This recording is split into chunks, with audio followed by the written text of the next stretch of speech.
Alright, so let's just run the game and see if it works.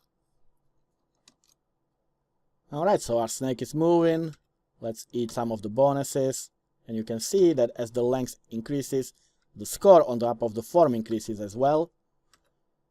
Donut. And strawberry. And apple. And more donuts. I like donuts.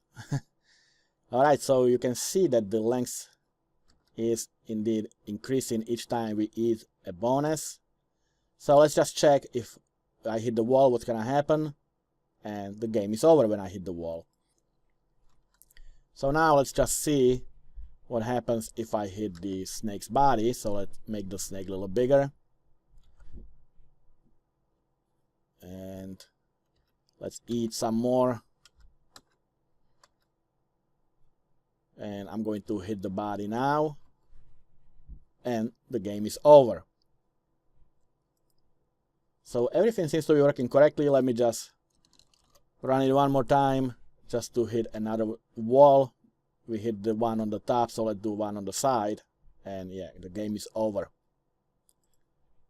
Alright, so this is the game. It's very simple. There's really not that much going on. All you have to do is really keep track of the coordinates.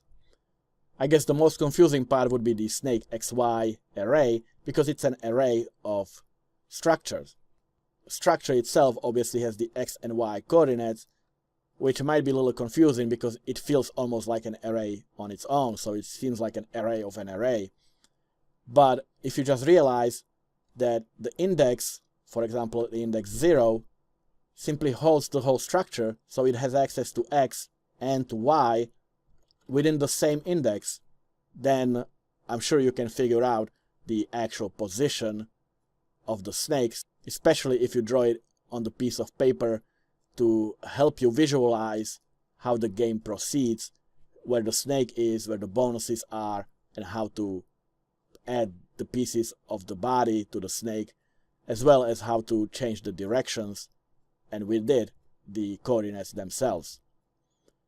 So with this, I hope you had fun creating it, I hope you had fun playing it, and thank you very much for watching.